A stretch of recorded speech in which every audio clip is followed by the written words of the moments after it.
Las provincias de Lugo y Orense comparten uno de los espacios naturales y artísticos más ricos de Galicia, la Ribera Sacra, tierra de espiritualidad, tierra de monjes.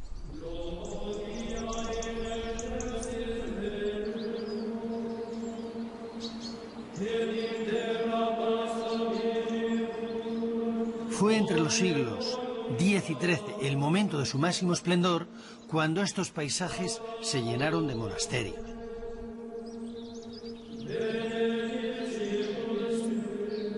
En aquel tiempo las oraciones y los cánticos de los monjes inundaban los rincones de estos pequeños valles, encajonados a todo lo largo del curso final del río Sil y del tramo central del Miño.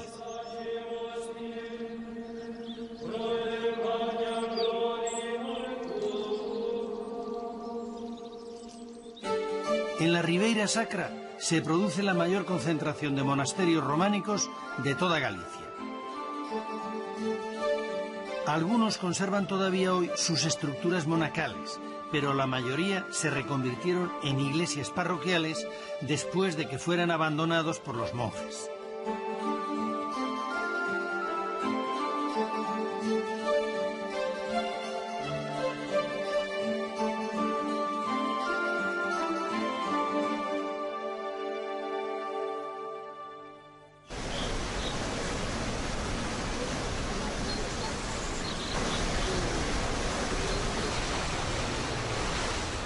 Esto que tienen a mis espaldas son los cañones del río Sil. Junto con el río Miño son la columna vertebral de Galicia. En ambos ríos se establecieron los eremitas, buscando la soledad y buscando también la comunicación a lo largo del río. Agrupados después, gracias a la Orden de San Benito, forman monasterios que pueblan toda esta zona de la Ribera Sacra.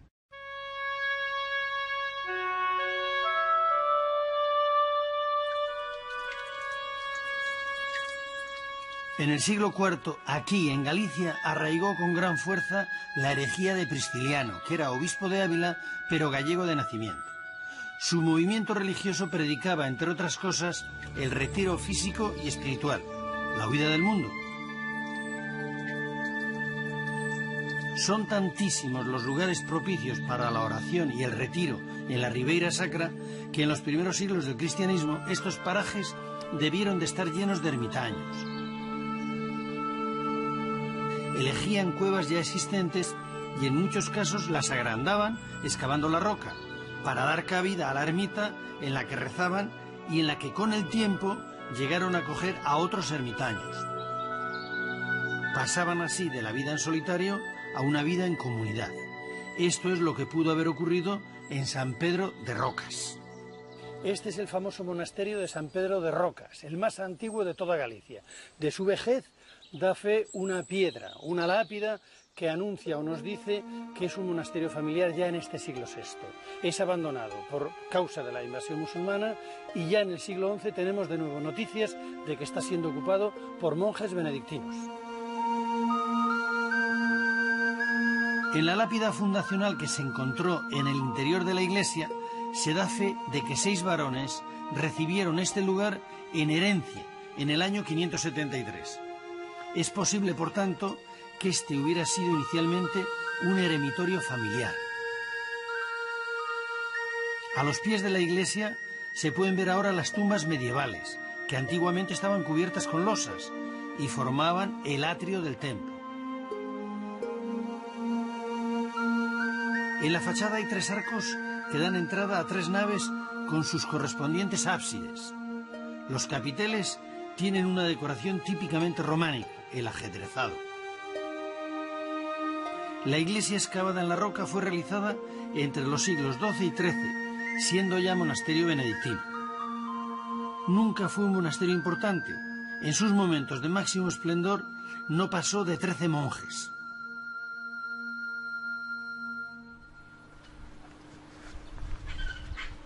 Este es el monasterio del Montederramo.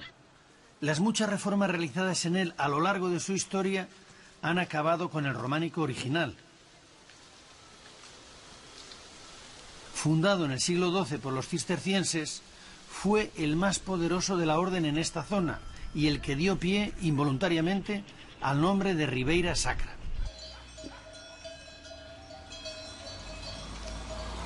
El mérito es de un cronista benedictino del siglo XVII que tuvo el acierto de equivocarse a la hora de transcribir el documento por el que la reina, doña Teresa de Portugal, donaba a este monasterio unas posesiones situadas en la Roboira Sacrata, es decir, en la Robleda Sagrada. El buen monje entendió que decía Riboira Sacrata, Ribera Sagrada. Hay que reconocer que el tiempo le ha dado la razón y el nombre, producto de su equivocación, ha hecho fortuna.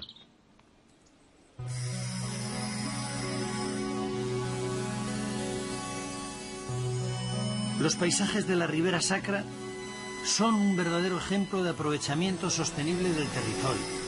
La combinación de valles profundamente encajados, con laderas muy empinadas, no ha sido impedimento para su intensa ocupación. La necesidad de tierra para el cultivo ha hecho que sus gentes hayan conseguido roturar hasta los lugares más inaccesibles.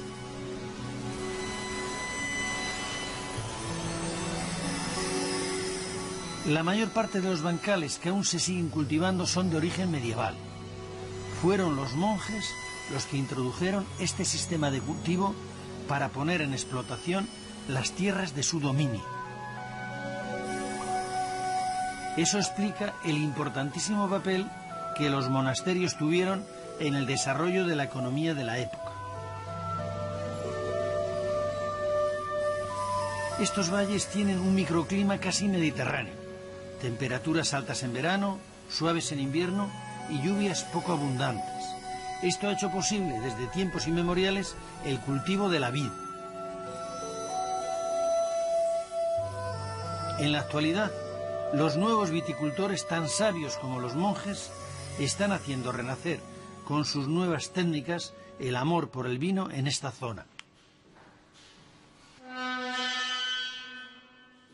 Fernando, viticultor en un terreno maravilloso, la Ribera Sacra, denominación de origen. ¿A quién se le ocurre poner las primeras viñas en estas laderas? Pues los primeros, sin duda ninguna, fueron los romanos, ¿no? Ellos, que vienen buscando el oro, posiblemente se encuentren aquí con algo que no, a lo mejor no esperaban, que sería pues un microclima fantástico y una zona mediterránea que para ellos fue lo que les llamaron el Amandi, ¿no? La tierra digna de ser amada. Para hacer vino no cabe duda que hay que reunir varias cosas. La fundamental es un buen suelo y un buen clima. Y las variedades, pues me imagino que las traerían ellos. No sabemos qué tipo de variedades, pero la vitis vinífera desde luego que estaba ahí. Una vez pasado el bache de la cultura arábiga, que no beben vino, en el medievo se recupera otra vez este arte de hacer vino de la vid. Exactamente, los monjes fueron los encargados en un momento pues difícil posiblemente para la agricultura y siempre con la sabiduría de los monjes de traer esas variedades que luego fueron fantásticas para vinificar y que hicieron aquellos vinos que realmente podían llegar a hacer buenos vinos.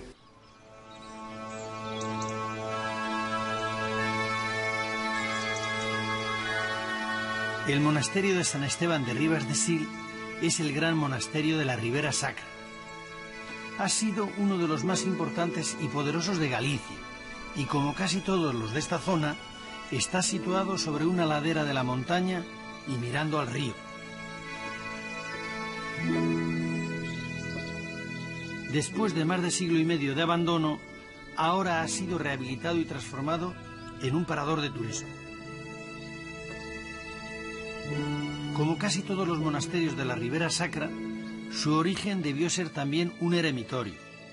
Según la tradición, fue fundado por San Martiño en el siglo VI, pero la primera noticia documentada de él la tenemos en el año 921, en un pergamino del rey Ordoño II, en el que autoriza al abad Franquila y a sus monjes a edificar una basílica y un monasterio en este lugar sagrado, ruinoso y abandonado desde antiguo.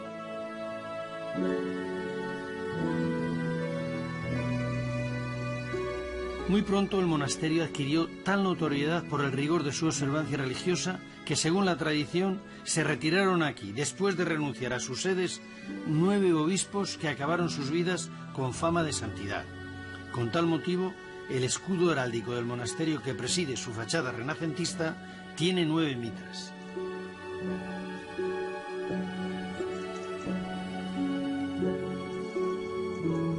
Como todos los monasterios con gran poder económico, este de San Esteban, que perteneció a los benedictinos, ha sufrido muchas reformas a lo largo de su historia. De la época románica se conservan una parte del claustro de los obispos y otra parte de la iglesia. En este claustro estuvieron enterrados los 9 obispos. La arquería del cuerpo inferior es románica. La parte superior es del siglo XVI.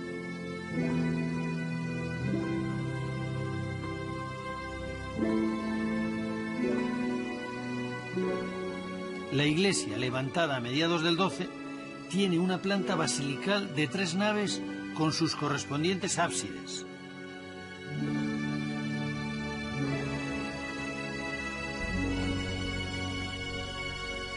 Aunque uno de los ábsides quedó ocultado casi por completo con la construcción de la sacristía, podemos ver algo bastante insólito. El ábside central es más bajo que los laterales.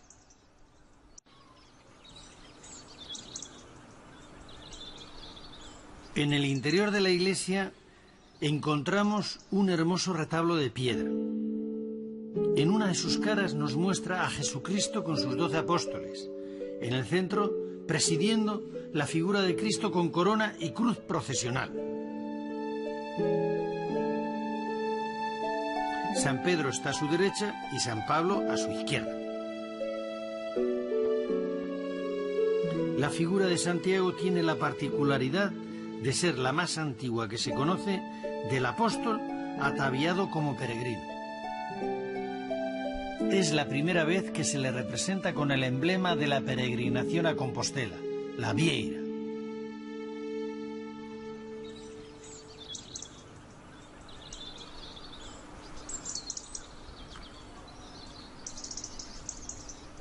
Todos los monasterios de la Ribera Sacra están emplazados en lugares especiales, con paisajes que invitan a la meditación. Pero el más espectacular de todos es el monasterio de Santa Cristina, encaramado sobre un cañón del Sil y rodeado de un bosque de castaños centenarios.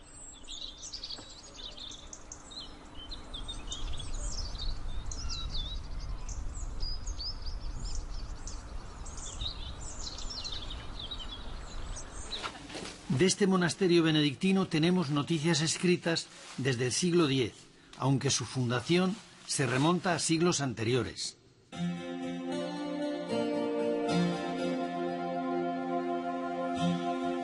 No está claro el momento en que llegó la orden benedictina a la Ribera Sacra, pero por la escasa documentación que se conserva podemos deducir que fue a finales del siglo XI o comienzos del XII. No fue un monasterio demasiado poderoso, tenía pocos monjes, aunque llegó a acumular un amplio patrimonio a través de las donaciones. Por los contratos de arrendamiento de sus tierras de dominio, sabemos que exigían a los paisanos el pago de las rentas en especies, siendo las más demandadas el vino, las castañas secas, las nueces, el centeno y el lino. La iglesia, junto con la portada del monasterio, es lo que ha quedado de la construcción románica. La puerta, ricamente decorada con temas vegetales y con su arco de 4 lóbulos, es muy original.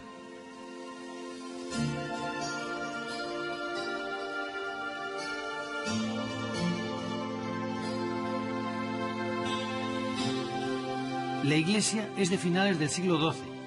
Tiene planta de cruz latina con 3 ábsides.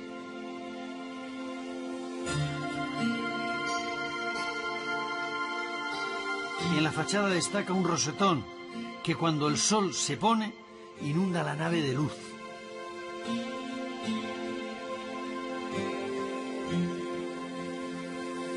A un lado de la iglesia tiene adosada una torre campanario, también románica, que parece más bien una atalaya pensada para controlar el paso por el río Sil.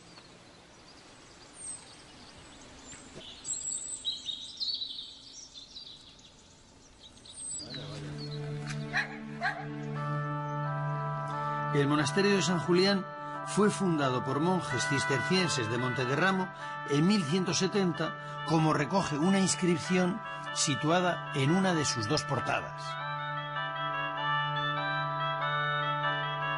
En el siglo siguiente cambió su advocación original por la de Santa María, que era la habitual en los cenobios del Císter.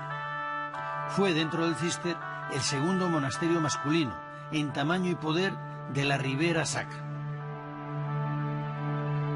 De aquel monasterio original nos ha quedado parte de su iglesia, construida en torno a 1200 y ahora utilizada para el servicio religioso de la parroquia. Tiene 3 naves con sus correspondientes ábsides.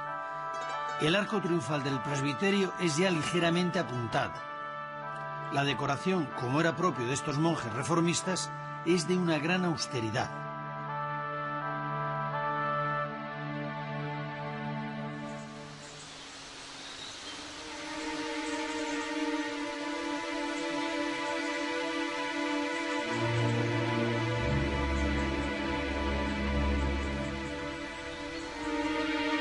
Estas ruinas que nos contemplan, implorando su rehabilitación, fueron en su día el monasterio de San Payo.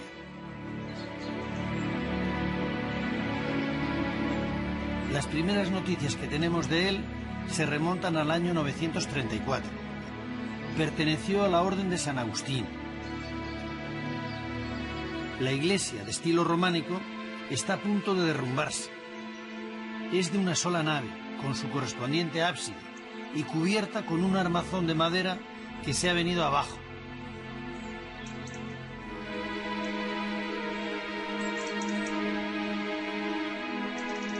Aún podemos ver en medio de tanta desolación unos curiosísimos capiteles policromados que nos muestran unos monstruos terribles que nos amenazan con el infierno. Ellos sabrán por qué.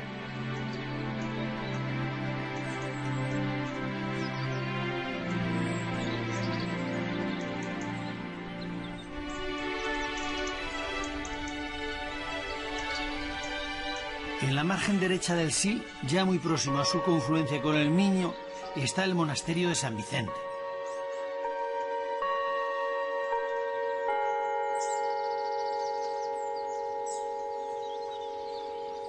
Este monasterio, del que ya tenemos noticias en el año 935, es el primero en incorporarse como priorato a la abadía de Cluny. En 1108 fue donado por la infanta doña Urraca a los benedictinos. La iglesia, que es lo único que se ha conservado, fue construida a comienzos del siglo XIII sobre una ladera, por lo que tuvieron que excavar para poder levantar los 3 ábsides de su cabecera.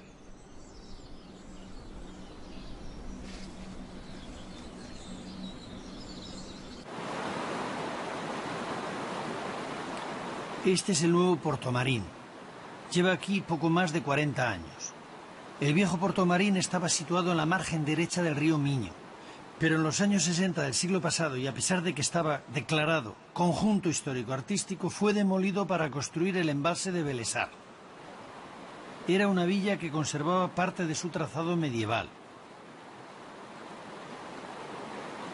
Su iglesia fue trasladada piedra a piedra hasta su nueva ubicación, la Plaza Mayor del nuevo pueblo.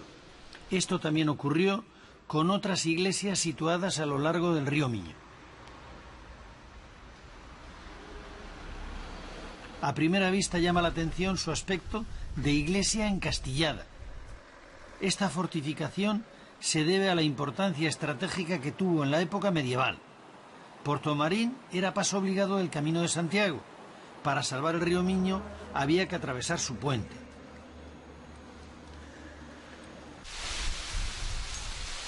Aún se conserva la portada de la iglesia de lo que fue el Hospital de Peregrinos de San Pedro.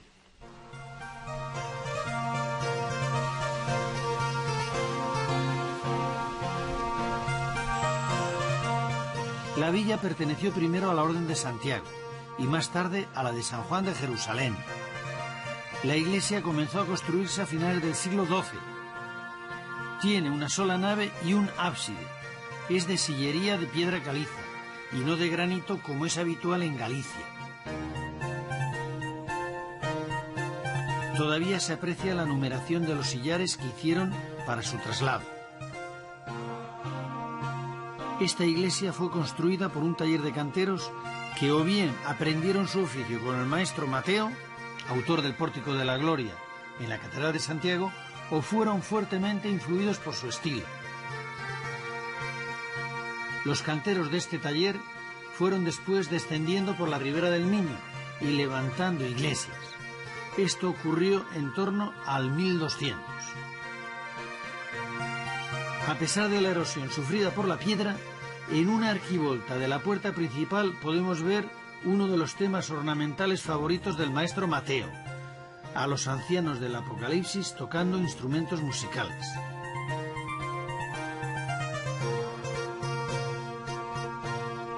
También llama la atención el enorme rosetón que adorna la fachada principal. Está realizado al estilo del de la Catedral de Santiago.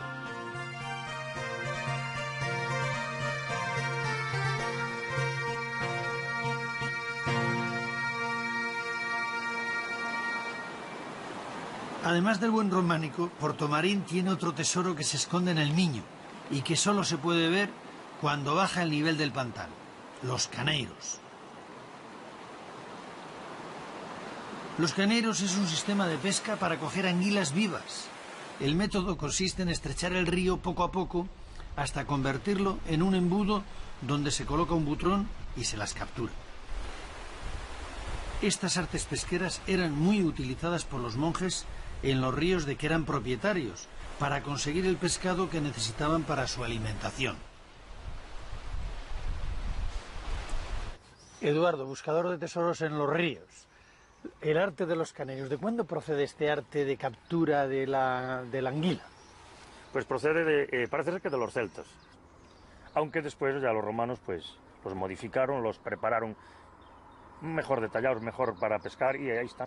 Este arte lo heredan los monasterios, que eran en cierta medida los dueños de la explotación de los ríos. Sí, sí, perfectamente. Además, esa gente, pues después, como no los podía atender ellos mismos, pues los cedían a los ribeireños y les daban, era como un contrato, ¿no? Y les pagaban en especie, un tanto por cien para el monasterio y el resto para el paisano que practicaba la pesca en ellos, ¿no? Y me imagino que los monasterios tenían que conservar las anguilas en balsas, igual que las truchas y otros pescados, para poderlos comer a diario. Efectivamente, había se llaman aquí unas arquetas. Esas estaban continuamente en el río, estaban preparadas para que entrara agua y saliera, para que el pescado estuviera siempre pues vivo, ¿eh? Se conservaba perfectamente. Y de ahí tomaban lo que necesitaban para el consumo diario, las fiestas, etcétera. Efectivamente.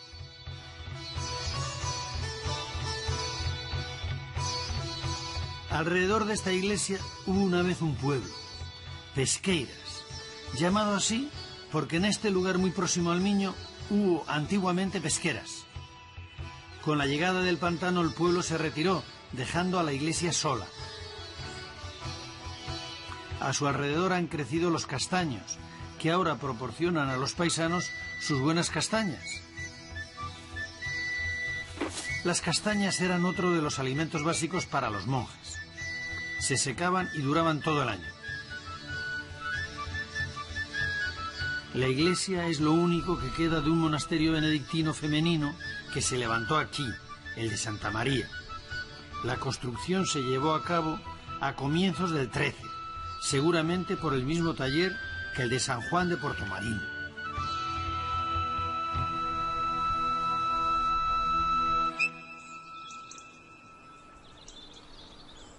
Bajando el curso del Miño nos encontramos de nuevo con el fantasma del maestro Mateo. Colgada de una ladera está la iglesia de lo que fue el monasterio de San Esteban de Ribas de Miño, del que se tiene noticia desde el siglo X.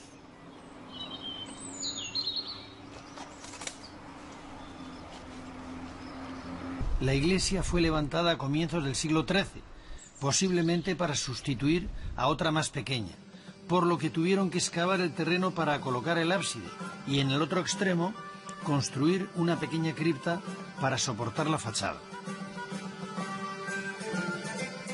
Este recurso ya fue utilizado anteriormente por el maestro Mateo en la Catedral de Santiago para levantar el Pórtico de la Gloria.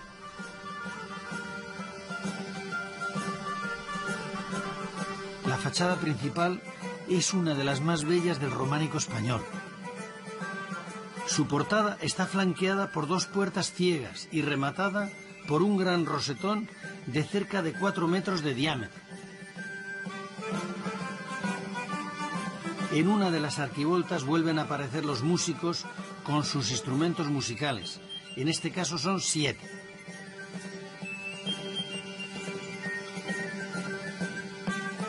Los fustes de las columnas, como los del Pórtico de la Gloria, también son de mármol.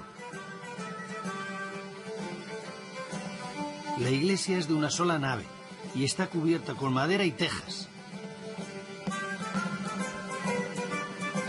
En el interior, además de disfrutar de la luz que se cuela a través del rosetón, podemos ver una adoración de los reyes incompleta, pero con muy buena labra. Están tallados en piedra y en el caso de la Virgen conserva la policromía de la época.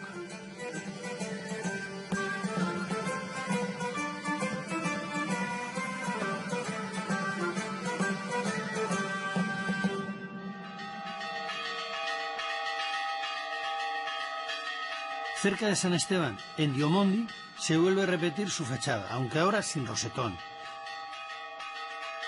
Esta iglesia fue parte del monasterio de San Payo, del que tenemos noticias documentadas en el año 954. Era un monasterio dúplice, es decir, que tenía una comunidad de monjes y otra de monjas. Este tipo de monasterios fueron muy abundantes en Galicia entre los siglos IX y XII, hasta tal punto que en 1104 el Papa le envía una bula al obispo de Santiago en la que le hace saber lo siguiente: aquello que hemos oído decir, que por vuestra región habitan monjes con monjas, es de todo punto inconveniente. Para cortarlo, disponga enérgicamente tu experiencia de manera que los que actualmente estén juntos se separen en divididas y lejanas habitaciones y en adelante no vuelva a tomarse tal costumbre. Así es como Roma acabó con los monasterios dúplices. Los de la Ribera Sacra, donde también los había, acabaron desapareciendo y sus propiedades pasaron a engrosar el patrimonio de otros monasterios mayores o de catedrales. Este que estamos viendo, el de San Payo, pasó a depender de la Catedral de Lugo.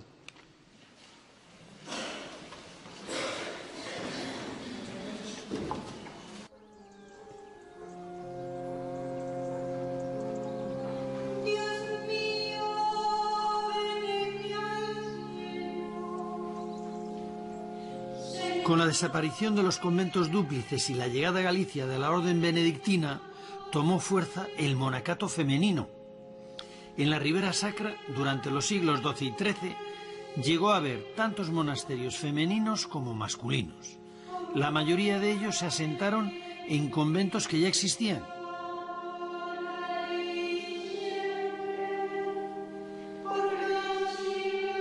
Este es el caso del monasterio benedictino de San Miguel, en el que para la construcción de la nueva iglesia se reutilizó una ventanita prerrománica. Esto nos permite suponer que en el siglo X ya había allí una iglesia.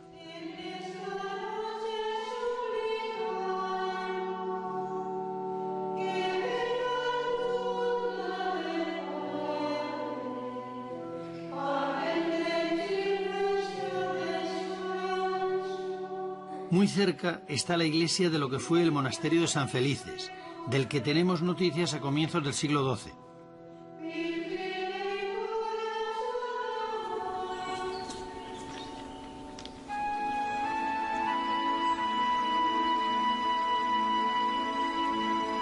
Junto al río Miño se levantaron otros 2 monasterios que acabaron siendo de monjas benedictinas: el de San Juan, fundado en el siglo X, y el de San Esteban del siglo IX.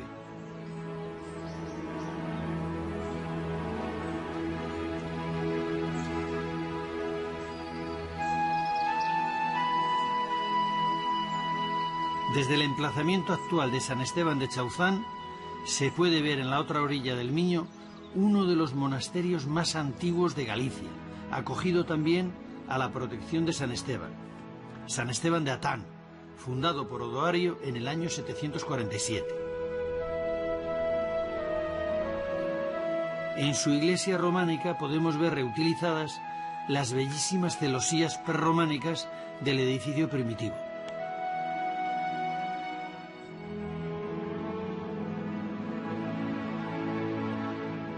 El monasterio femenino de Santa María en Ferreira es el único de todos los de la Ribera Sacra que aún tiene vida monástica. Su origen se remonta al siglo X. Entonces era un monasterio dúplice, pero en 1175 pasó a ser una nueva casa del Císter. 9 siglos llevan las monjas cistercienses que han pasado por esta comunidad reuniéndose en esta iglesia románica 7 veces al día para celebrar los oficios religiosos que les manda la regla de San Benito.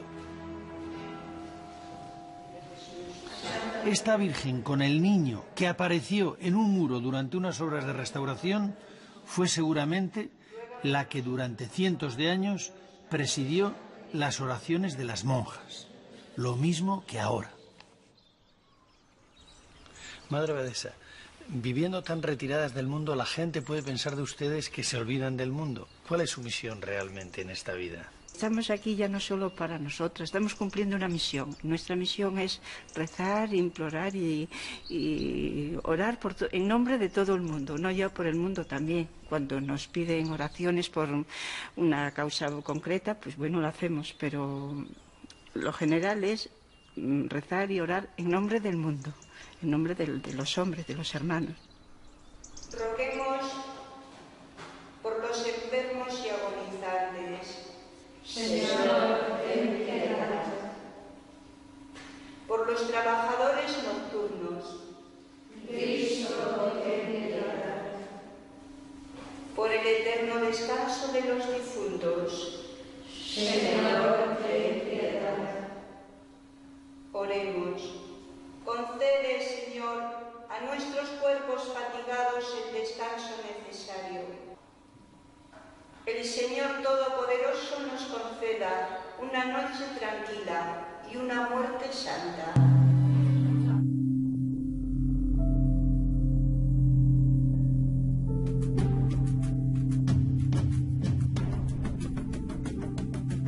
Por los monjes.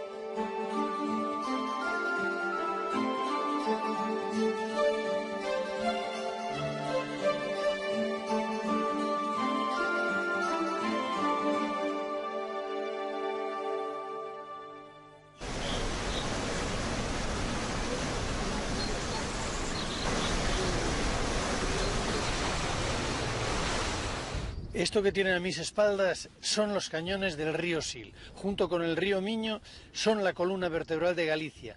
En ambos ríos se establecieron los eremitas, buscando la soledad y buscando también la comunicación a lo largo del río. Agrupados después, gracias a la Orden de San Benito, forman monasterios que pueblan toda esta zona de la Ribera Sacra.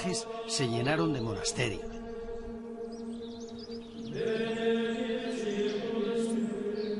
En aquel tiempo las oraciones y los cánticos de los monjes inundaban los rincones de estos pequeños valles, encajonados a todo lo largo del curso final del río Sil y del tramo central del Miño.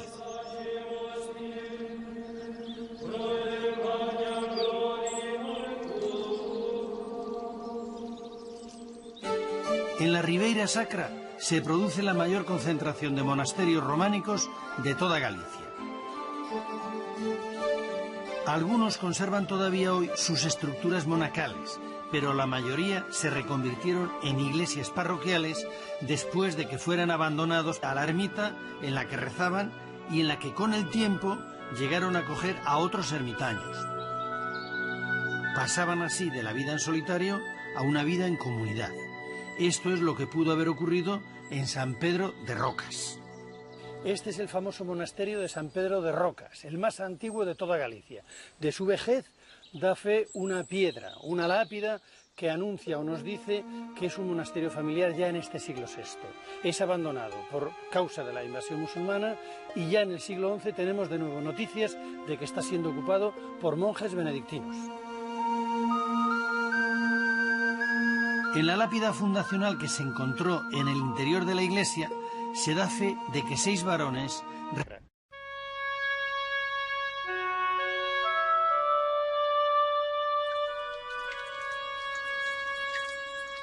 En el siglo IV, aquí en Galicia, arraigó con gran fuerza la herejía de Prisciliano, que era obispo de Ávila, pero gallego de nacimiento.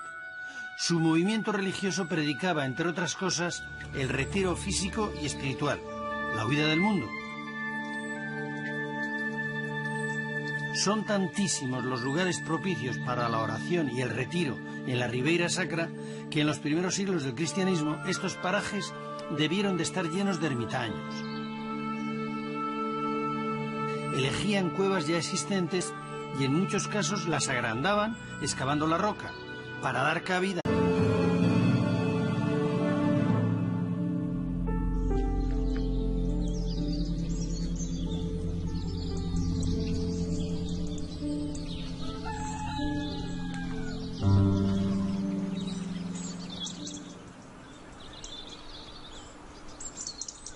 Las provincias de Lugo y Ourense comparten uno de los espacios naturales y artísticos más ricos de Galicia, la Ribera Sacra, tierra de espiritualidad, tierra de monjes.